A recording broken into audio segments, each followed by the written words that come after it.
the bar, of course, being set so low. The players are good enough, aren't they? For what? So for a top, let's say top 4 finish. Some of them are.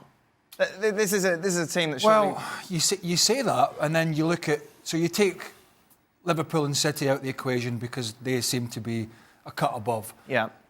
You know, I hate combined teams, you know that. But if you look at the Tottenham starting 11, there's not too many off the top of my head I would swap. If you look at the Chelsea starting 11, there's not too many I would swap. So whilst I go back to my point, they're better than what we've been seeing, but I'm not quite sure they're as good as what maybe some think they are. And when I look at other squads and other talent levels at Chelsea and Tottenham, in particular, and certainly Liverpool and Man City, then it's a worrying scenario for the new full-time boss when he comes in. It is a big restructure. I think the danger here, or not necessarily danger, but you're thinking of these Manchester United players as they are now, or as they have been this season. But if you start thinking about those players when they were at their best, maybe their Lukaku, the Sanchez's, Pogba's gets into that Spurs starting 11 or that Chelsea starting 11. The trouble is those players are a shadow of their former selves, or what we've come to expect.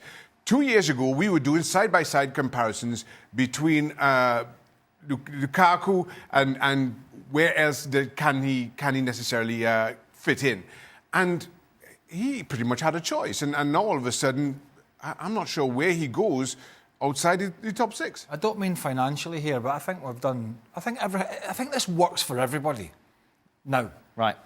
Because Mourinho, for a long, long time, has just looked like a guy who just needs to get out. You can't continue. It's not good. For one thing, it can't be good for your health. We know he's been living away from home in the hotel. Worried about his health. Listen, you can't... No, but I'm saying the stress levels have been... This sounds strange coming from me. I've been that angry every day and that frustrated every day and answering the same questions every day and watching the team struggle and you're getting hammered.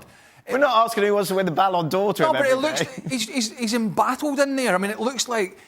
He looks like a guy to me that just wants to manage international football now.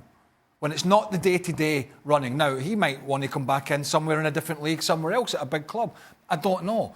But surely, to God, he doesn't want and he doesn't need the stress levels that he was having himself, and most of them brought on by himself, but it couldn't have been doing him any good either, because it certainly didn't look good from the outside. Let's talk big picture, shall we, Mark, and talk about the possibility of a certain manager going from Wembley, all the new White Hart Lane, up to Old Trafford. Mauricio Pochettino seems to have been on the lips of everyone today regarding a long-term replacement for Jose Mourinho. How much is that speculation from the fans, and how much actually is there some solid truth to it?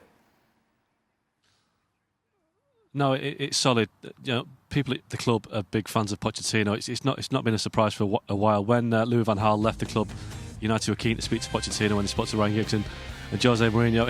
He's the top of their list. He's the only candidate, I've been told, at this stage. So whether they can get Pochettino out of Tottenham is a big question, because obviously Real Madrid are looking for a new permanent manager next summer. He might fancy that instead. But, you know, Man United is a massive club, and at some point somebody's going to get it right here. Somebody's going to restore the glory days, or something close to the glory days of Ferguson. And all managers have got big egos, and they want to be the guy that turns a failing club into a success. And, you know, Pochettino is, for United's point of view, from Ed Woodward's point of view, he's got a guy that will bring the young players through. He can work to a budget, which we've been told that United don't spend money. Well, they do spend money, but they do kind of look for value in the market at times.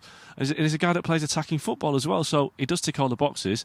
And he's a young guy that will take on Pep Guardiola across the town at Man City and fancy his chances. So if it isn't Pochettino, they've got a problem, because they don't really have a plan B, and that's been United's problem since Ferguson left. They've not really had a plan B at all. Even the plan A doesn't really work very well. So if plan A doesn't work this time, I don't know where they go.